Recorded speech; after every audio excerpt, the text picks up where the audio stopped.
దేవుని జ్ఞానం తీసుకు వచ్చిన దేవుని పిల్లలకి అలాగే దేవసేవ ఫ్యామిలీ కూడా దేవునితో వదిలించుకుంటున్నాను. చిన్న ప్రార్థన చేసుకుని నేను వర్తమానంలో వెళ్తాను.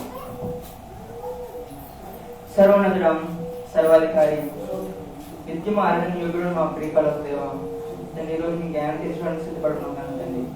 ఈరోజు మీరు ఏం మాట్లాడబోతున్నారో ఆ మాట తండ్రి ఆ విధంగా మేము ఉండాలని మేము కోరుతున్నారు ప్రవర్తించి.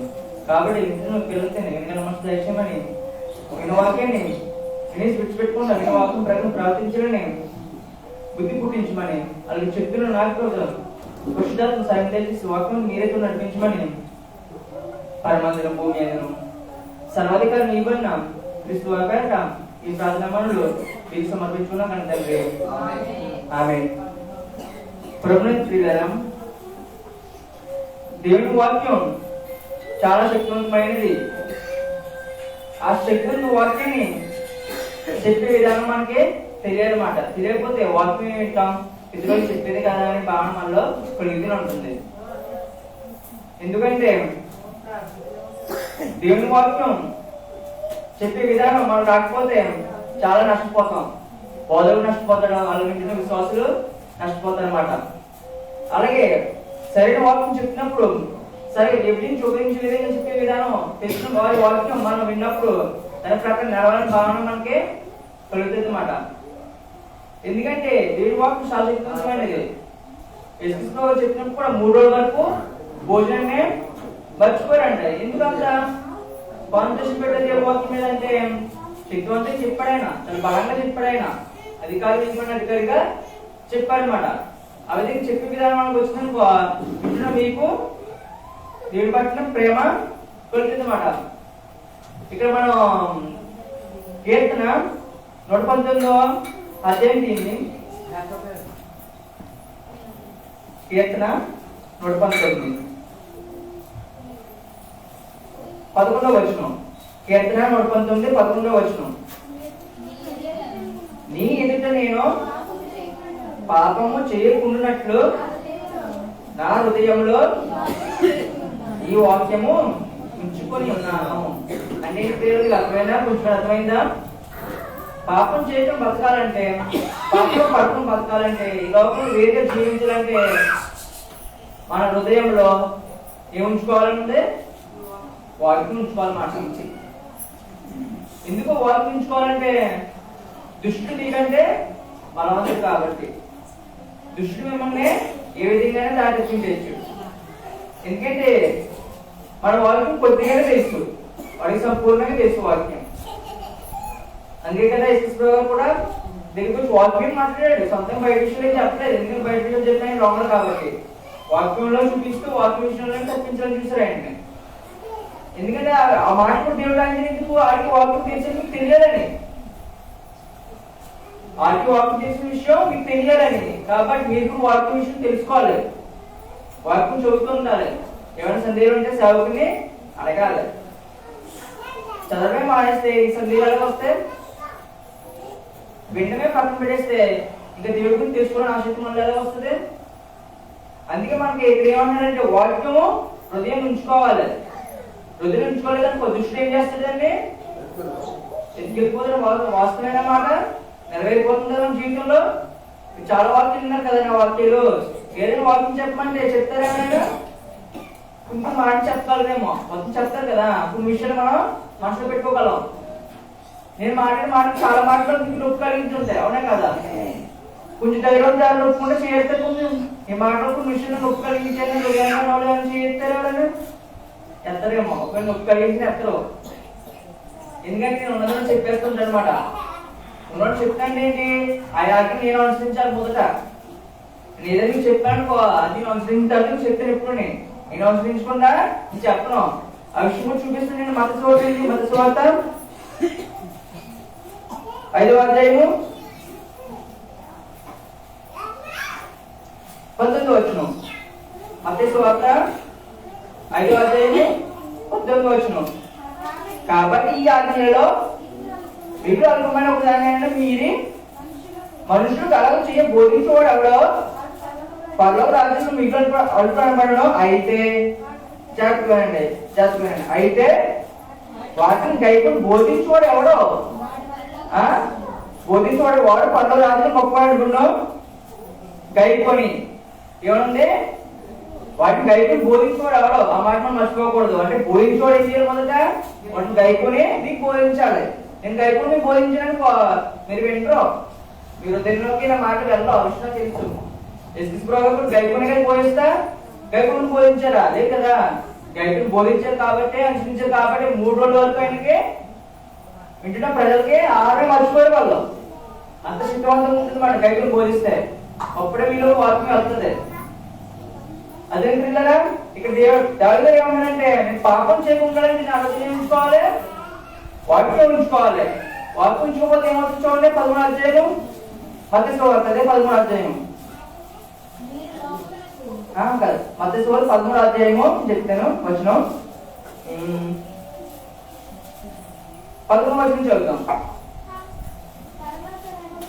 పరలోక రాజ్యం మర్మములు ఎదుట మీకు అనుగ్రహింపబడి ఉన్నది కానీ వారికి అనుగ్రహింపబడలేదు. మీకు అనుగ్రహింపబడిందా? పరలోక రాజ్యం మర్మం తీసుకోవడానికి మీకు అందరికీ అనుగ్రహింపబడింది.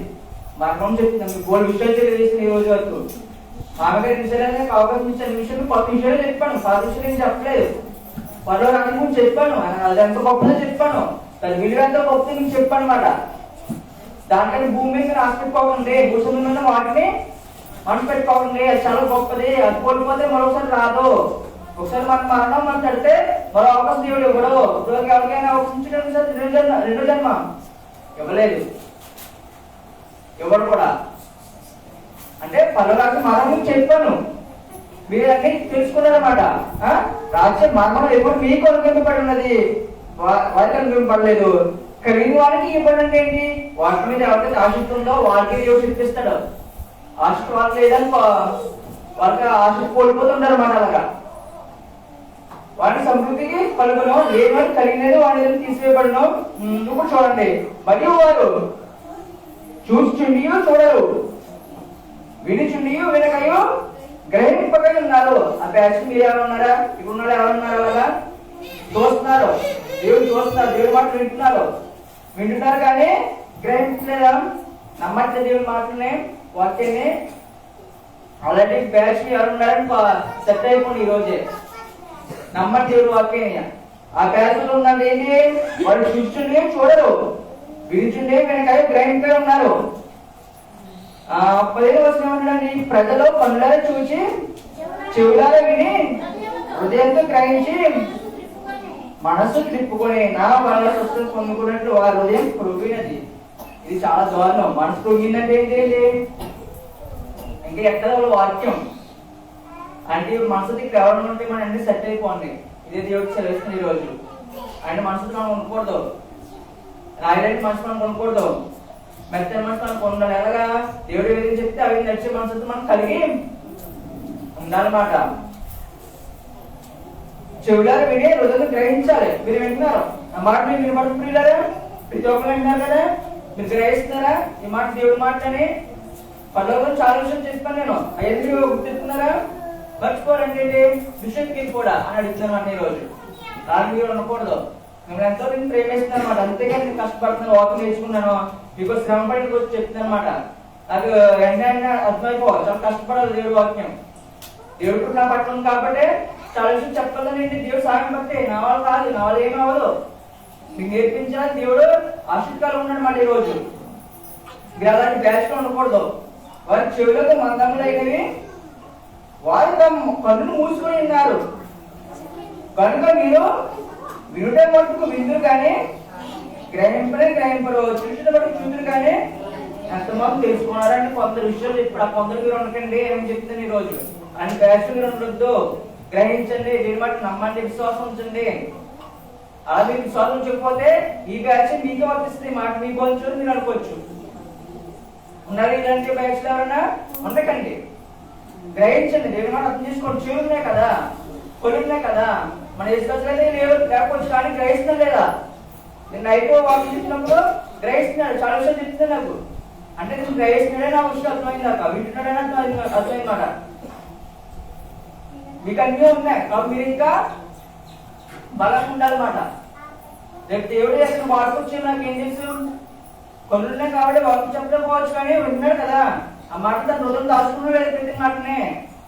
దాచుకున్న మాట అవకాశం ఇచ్చాడు, బయట ఆదాయం ఇచ్చాడు, చెప్తాడు దేవుడి మాటలో ఖచ్చితంగా చెప్తాడు. అప్పుడు గొప్ప సాక్ష్యం అవుతుంది చెప్తుంది. ఏంటి, కళ్ళుని చూడలేకపోతుంది చాలా మంది, కానీ కళ్ళు లేకుండా విన్న వాక్యాన్ని చెప్తున్నాడని సాక్షి గొప్ప సాక్షి చెప్తాడంతే వేసుకోవాలి. అంతే కదా, చాలా మంది కళ్ళు కానీ చూడట్లేదు, చెవులు కానీ వినట్లేదు. ఏం లేకుండా దేవుడి వాక్యం వినిపించడం ఏంటి గొప్ప విషయమే కదా. అని యెషయా చెప్పిన ప్రవచనము ఈ విషయమే నెరవేర్చున్నది. ఇలాంటి గుంపులో కానీ ఉంటే చాలా ప్రమాదం దేవుడు సెలవిస్తుంది అన్నమాట. విన్న వాక్యం ప్రతి నడవాలి. దేవుడి అయితే సామాన్యమైన విషయం కాదు ఇది. ఎందుకంటే సౌలు విషయం ఏమైంది, మళ్ళీ అర్పించుకుంటూ అతను కానీ అర్పించాడు. అందుకని రాజు పోయి చూసుకుంది కదా వస్తుంది. రాజుని దింపేసి అర్పించాడు, దావీదు గారికి ఇచ్చారన్నమాట. దేవుడి ఆజ్ఞ ఖచ్చితంగా ఉంటాయన్నమాట. ఆ మాట మీకు నొప్పి కలిగించినా ఈరోజు వినండి ప్రియులారా. ఎందుకంటే మొదట్లో మాట నాకు నొప్పి కలిగించినా నేను అనుసరించి నేర్చుకున్నాను, అలవాటు చేసుకున్నాను. నాకు క్లియర్గా అనిపిస్తున్నప్పుడు అనుసరిస్తేనే వింటున్నాడు, ఆజ్ఞ అనుసరించాలని మనం తలంపు ఉంటేనే ఆ మాట మన రోజుల్లోకి వెళ్తాయి. ఆసక్తి లేదని చూస్తున్నారు, కానీ చూస్తున్నారు, వాక్యం చదువుతున్నారు, కళ్ళు వాక్యం కనపడుతుంది, చెవిటి మాట కనపడుతున్నాయి, అయినా చూసుకుని చూస్తున్నారు కానీ ఇంకా వింటుందంటే ఏంటి, వింటుకుంటూ వింటున్నారు వింటుందంటే ఏంటి, అదే ఇంట్లో మనం ఉన్నామని మనం అర్థం చేసుకోవాలి. 17వ వచనం చూడండి. మత్తయి సువార్త 13వ అనేక ప్రవక్తలను నీతిమంతులను మీరు చూసి వాటిని చూడకపోయి, మీరు విని వాటిని వినకపోయి మీకు నిశ్చయం చెప్తుంది. ఈ వాక్యం కదా కొత్త నిబంధన. పాత నిబంధనలు అది ఇప్పుడు ఉంది. కొత్త నిబంధనలు యేసుక్రీస్తు ఏ మాట చెప్తారో ఆ విషయం కోసం ఆసక్తి ఉంటారంటే ఎవరో ముందు భక్తులు. ఆయన ఏం చెప్తాడు, ఏ మాట చెప్తాడు, ఇంకేమి వినాలి, ఇంకెలా ఫాలో అవ్వాలి, ఎలా నేర్చుకోవాలి, దేవుడు ఇంకెలా ఎదగాలని తలంపు దూరంట. అప్పుడు యేసుక్రీస్తు కొట్టలేదన్నమాట. అనేక ప్రవక్తలు అంటే అందులో అబ్రాహం గారు ఉన్నారు, మోషే గారు ఉన్నారన్నమాట. యేసుక్రీస్తు మాటలు విందామని ఆయన ఏం చెప్పబోతున్న మాటలో ఈ కాకుండా ఇంకే మాటలు ఉన్నాయి దేవుడి కోసం, ఇంకేం నేర్చుకోవాలి, ఇంకేం అనుసరించాలి, నా ప్రవక్త తీసుకోవాలి ఈ రోజు అనే ఉండేవారు మాట వాళ్ళు. అదే అంటున్నారు, అనేక ప్రవక్తలు మీరు చూస్తున్నారు కదా కొత్త నిబంధన. అది ఏ కొత్త నిబంధన మీరు చూస్తే కొత్త నిబంధన ఈ రోజు కొత్త మాట మీరు వింటున్నారు, అదే అవకాశం పాత నిబంధన భక్తులకి మీరు దగ్గరే కదా, మీకు అనుకూలపడి ఉన్నది, మీ దాన్ని నెరవేర్చాలన్నమాట. మీరు వినివాటిని వినిగొలిగి చూడకపోయి మీకు నిశ్చయం చెప్తున్నాను. కాబట్టి ప్రియులారా, ఇలాంటి గుంపులో మనం ఉండకూడదు, ఇలాంటి బ్యాచ్ లో మనం ఉండకూడదు అన్నమాట. ఏదైతే కళ్ళ చూసుకుని వాటిని నమ్మండి, ఏదైతే వింటది మాటలు నమ్మండి. నమ్మకపోతే నష్టం మనకే, ఎవరికొక దేవుడికేం కాదు. దేవుడు ఒకటి తన చేతిలో వాక్యం ఉందా, మొత్తం చెప్పించానా, విన్నావా అంటే వినలేదు తండ్రి అన్నాను అయితే వెళ్ళిపో అంటాడు. ఇంకేం ఉండదు, అది కనికరం ఉండదు. దేవుడి దగ్గర విశేషమైన కనికరం ఉంది. ఆ కనికరం ఎప్పటి వరకు భూమి జీవించడానికి మటుకే, మీ వాయిస్ ఉన్నంత వరకే ఆ కనికరం ఉంటుంది. ఒకసారి మరణించిన తర్వాత కనికరం అనేది ఉండదు. ఒక ధనవంతుడు ఉన్నాడు, అది మనకి లోపల వరకు కనపడుతుంది. అతను పూర్తి చేసేసుకోగా చెప్తున్నమాట, తను బాగా ధనవంతుడు. అతను చనిపోయిన నరకం వ్యాధులు పడుతున్నాడు. 8,000 సంవత్సరాలు అయినప్పటికీ సుమారు 7,000 సంవత్సరాలు అయింది. 7,000 సంవత్సరాల నుంచి అక్కడే వ్యాధులు పడుతున్నాడు. వేరే 1000 సంవత్సరాలు కదా రిటైర్మెంట్ ఇచ్చేద్దాం, తీసుకొచ్చేద్దాం, క్షమించేద్దాం ఉందా? 7,000 సంవత్సరాలు వ్యాధులు పడుతున్నాడు అతను. అంటే దేవుడు కనిపించడు, అయిపోయిందంటే సీనియర్ ఉంది. ఇంకా ఎప్పుడో మిస్ కావాలి అతను అలా ఉంటాడు, తర్వాత అలాగా ఉంటాడు. ఎక్కడ కనిపించే అవకాశం లేదు అతనికి. 8,000 సంవత్సరాల వ్యాధుల గురించి తెలిసింది, ఎక్కడ కనికరం ఉండదు. వినండి పిల్లరా, దేవుడి జాతి వినండి, ఆ విషయం గ్రహించండి. మీ చదువుకు చదువు కొన్ని ఉన్నాయి, చదువు కూడా వచ్చు కదా, చదువు గ్రహించాలి, అర్థం చేసుకోవాలి. అది రాకపోతే తెలిసి సేవకు మనం అడగాలన్నమాట. అంతేకాని చూసాము వచ్చాము వెళ్ళిపోయాము అంటే మాత్రం ఇదే ప్యాషన్, ఇదే అని దేవుడు సెలవిస్తుంది ఈ రోజు. అలా మీరు ఉండకూడదు, అలా మీరు ఉండకూడదు అన్నమాట. తల్లిదండ్రులు చెప్తే మాట, నువ్వు అలా ఉంటే మంచి మార్గం, ఇలా ఉంటే చెడు మార్గం చెప్తాడు. వెంటనే అవకాశం తండ్రిదా కొడుతా కొడితే కదా. ఇక్కడ తండ్రి కూడా మన దేవుడు అంటే ఏంటి, తండ్రి అంటే ఏంటి, నాన్న. మన నాన్న ఎవరు, దేవుడు. తండ్రి అంటే ఏంటి, మన నానే కదా, ఆయన వల్ల మనం పుట్టాం కదా అని చెప్తాను. నాన్నగారు చెప్తున్నాడు ఈ రోజు ఏమని, వినండి, కొలుండగా చూడండి చెప్తున్నాడు కదా కుమారుడు. వినండి అన్నాడు మన ఆయన. వినకపోతే నష్టం మీకే. తండ్రి వారిని కైపోన్నాడు, నేను కైపోనండి. అది కైపోకపోతే నష్టం మనకే. కాబట్టి లేదా నా మాట ఎవరు ఒక్కరికి క్షమించండి, కానీ దేవుడి మాత్రం గౌరవించండి. కాబట్టి దేవుడు వాక్యం మీ హృదయం ఫలించాలని, నూరంలో ఫలించాలని కోరుకుంటే నా మాటను ముగిస్తున్నాను. అందరూ చప్పట్లు కొట్టి దేవుని నామాన్ని మహిమపడదాం. హల్లెలూయా, హల్లెలూయా. మరి యవనస్తుడు మరి చిన్న వయసులోనే దేవుని